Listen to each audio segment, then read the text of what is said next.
Good evening once again. Welcome to my YouTube channel. Today we'll be doing Newton's laws grade 11.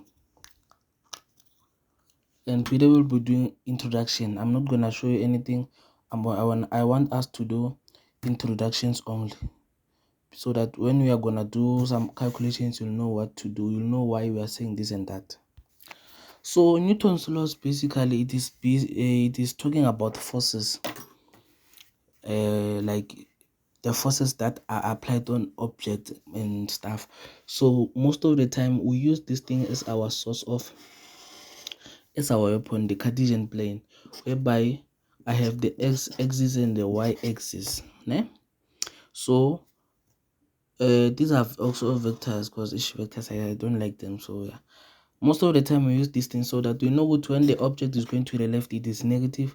When it goes to the right, it is positive. When it goes upward, it is positive. When it goes downward, it is negative. You see? So you must know your Cartesian plane. You must know how to apply it. And number two, we know our trigonometric right angle triangle and it, whereby we know what it is. This is the y value, this is the hypotenuse, this is the radius or the hypotenuse or the x-axis. You see? So we normally use these two forces in the Cartesian plane. So we represent each and everything using the name f. So since here it is x, ne? So I'm gonna call it force on the x-axis. Since here it is y, I'm gonna call it force on the y-axis. You see? That's how we name them. And number two, you have to know what the force on the x-axis, ne? It is represented in this trig ratio, which is this cos theta. Done. Like, it doesn't have to change. You just have to know what when you're dealing with the force on the x-axis, your theta or your trig ratio is cos theta. When you're dealing with the force on the y-axis, it is what? Sine theta. This is for the object that is going upward or downward. This is for the force that is going to the right or to the left. You see? So you have to know those things. Basically, you have to know those tricky parts. So let me give you, let us do an example.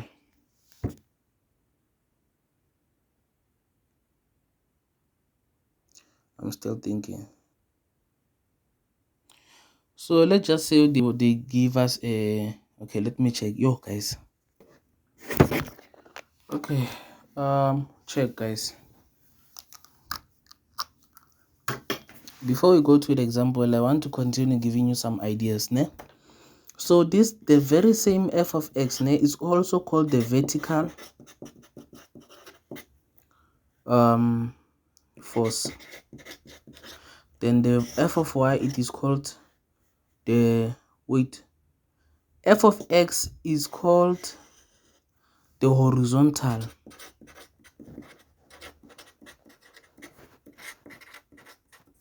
Since it is in the x-axis, it is in the straight line, left or right. Then f of y is called the vertical force. Vertical means up or down. You see? So some question can be like, calculate the vertical component of what. So you must know that they know what the units for the force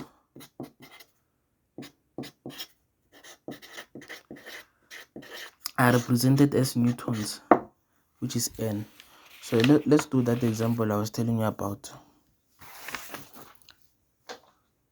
So let's just say we have the Cartesian plane and an object going upward like that, and then we have 45 degrees, and then you have 500 newtons. Then the question says calculate the horizontal force of this thing. So the horizontal force, you know what, as I said, it is the force on the x-axis. So I'm just gonna say f x cos theta. You see, what is my what you call the force applied there? It is 500. So I'm just gonna say 500 cos 45, which is equals to, check my calculator, 353.55. So it is 353.55 newtons.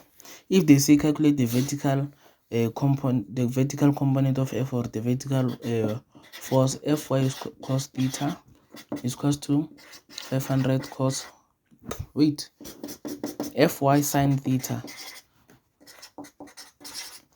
Let's check.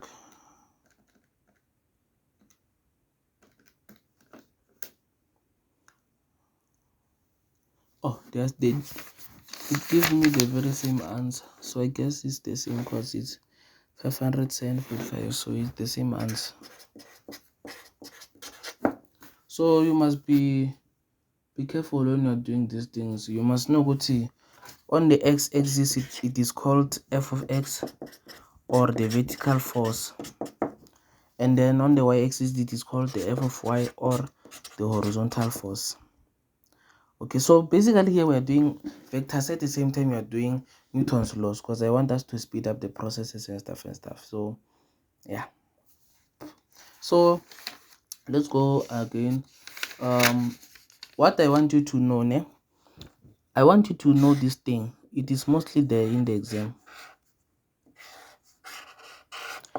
So you must know what this side is the resultant. Is the resultant side of these two sides. So since you know what here it is the f of y and this is the f of x, you must know what if you have maybe 40 here and then maybe 25 here. In order to get this thing, you must use Pythagoras theorem and then you get your resultant, because it will be f net. You see, it is equals to square root of what? 40 squared plus 40 squared plus 25 squared. Then you get your calculator, which is newtons. And then another thing that you have to know is that if they say calculate the direction means theta here. So what you have to use tan theta. This is the recommended trig ratio that you must use in order to get the direction.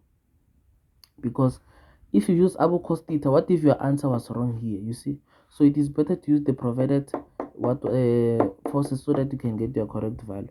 So okay, thank you guys. I'll do more videos on Newton's laws, but today just know what you're doing vectors, introduction of vectors.